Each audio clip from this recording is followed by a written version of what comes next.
This happened to me about 8 years ago, in my old parental house. I was home alone, and my parents were out for their anniversary dinner, leaving me in charge of our old Victorian house. I was pretty much your typical teenager, lost in the world of social media and homework, unaware of the dangers that lurked beyond the safety of our front door. As the dusk settled, the house always seemed to come alive with eerie creaks and noises.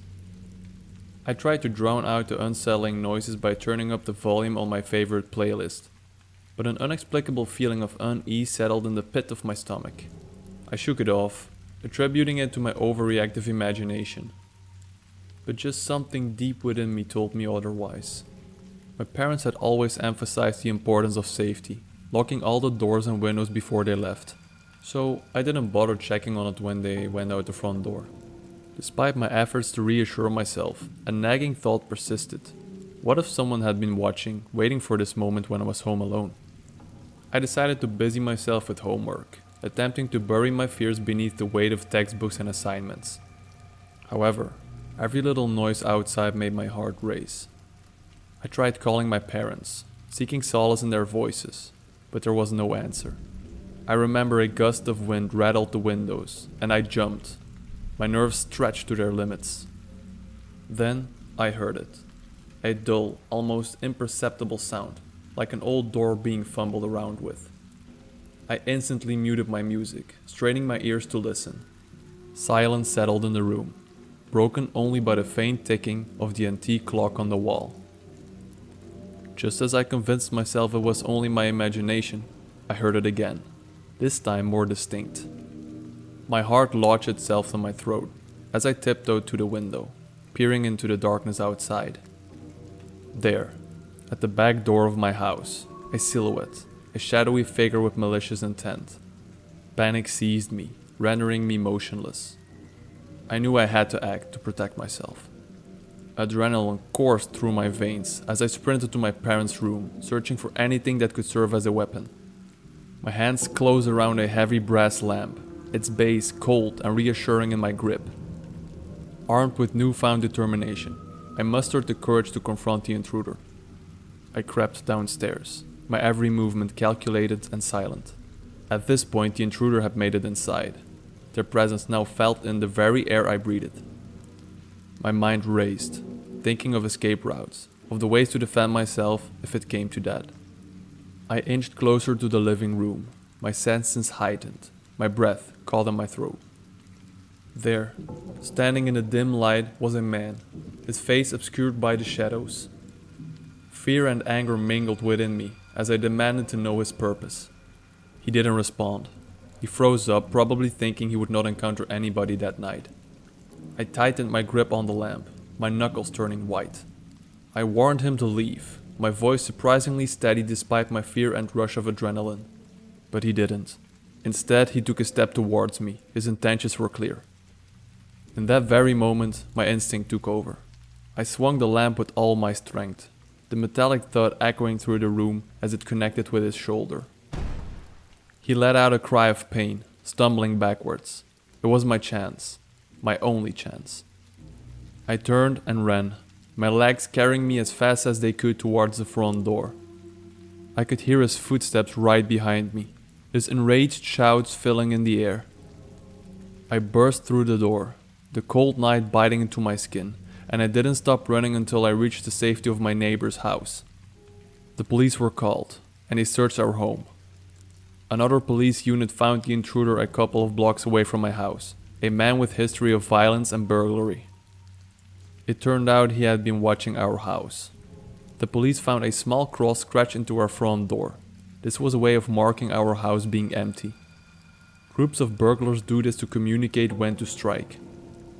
If it hadn't been for my quick thinking and courage, the situation could have ended much more differently.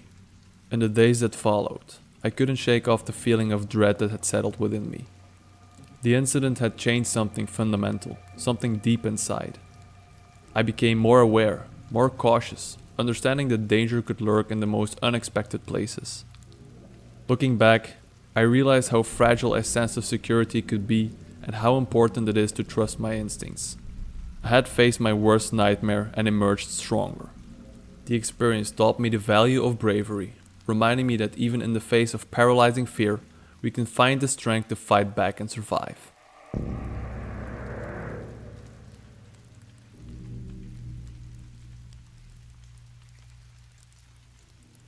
A couple of years ago, I found myself in an unsettling situation. My husband was traveling out of state for work, leaving me alone in our quiet suburban home. On one particular evening, I decided to unwind by catching up on the latest news. I strolled into our cozy living room, where our Samsung Smart TV dominated the space. After powering it on, I placed the remote on the wooden coffee table and ventured into the adjacent kitchen to prepare dinner. As I moved pots and pans around, the soothing voice of the news anchor filled the air, providing me with a sense of companionship in my solitude. However, after a few minutes, a peculiar silence enveloped the room. I initially brushed it off, thinking that perhaps the signal had dropped or the TV had timed out and shut itself off, a not uncommon occurrence. I placed the knife I had been using to chop vegetables on the kitchen counter and headed back into the living room to rectify the issue. What I encountered sent shivers down my spine. The big TV screen, instead of displaying the news, showcased an image that was all too familiar. A couch in a living room, my living room to be precise. I stood there, paralyzed by shock and disbelief, trying to make sense of what was unfolding before my very eyes. The camera embedded in my smart TV had been activated, and it was streaming a live video of my own living room. The realization struck me like a bolt of lightning. Someone was watching me, spying on my every move, and invading the privacy of my own home. Fear gripped me, and my first instinct was to snatch the remote from the coffee table and switch off the TV. But the remote just laid there undisturbed, exactly where I had left it.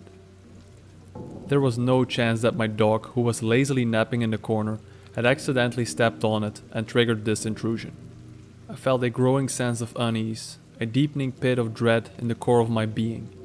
I reached for my phone and dialed the number of my sister. She's a rational thinking person and tried to calm me down the best as she could. As soon as we laid down the phone, I pulled out the power plug from the backside of the TV.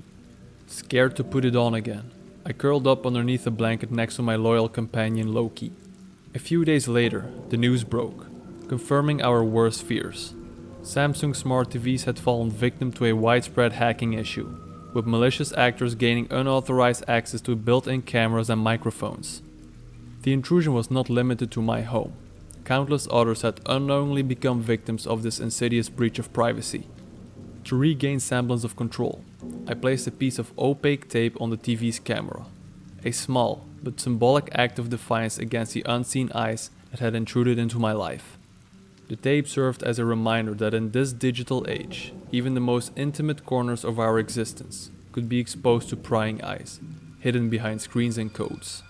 With the help of cybersecurity experts, I fortified my home network and took every possible measure to secure my devices. But the damage had been done, and the haunting feeling of being watched lingered. I couldn't shake the thought of how often I might have been spied on before I discovered this intrusion. The violation of my personal space, the invasion of my privacy, and the betrayal of trust left scars that ran deep. As the days turned into weeks, and the initial shock began to subside, I found solace in the support of people that had also been attacked. Together, we navigated the landscape of a world where technology had become a double-edged sword, offering both convenience and vulnerability. My experience served as a cautionary tale, a reminder that in our interconnected worlds, we must remain vigilant and safeguarding our privacy and personal spaces.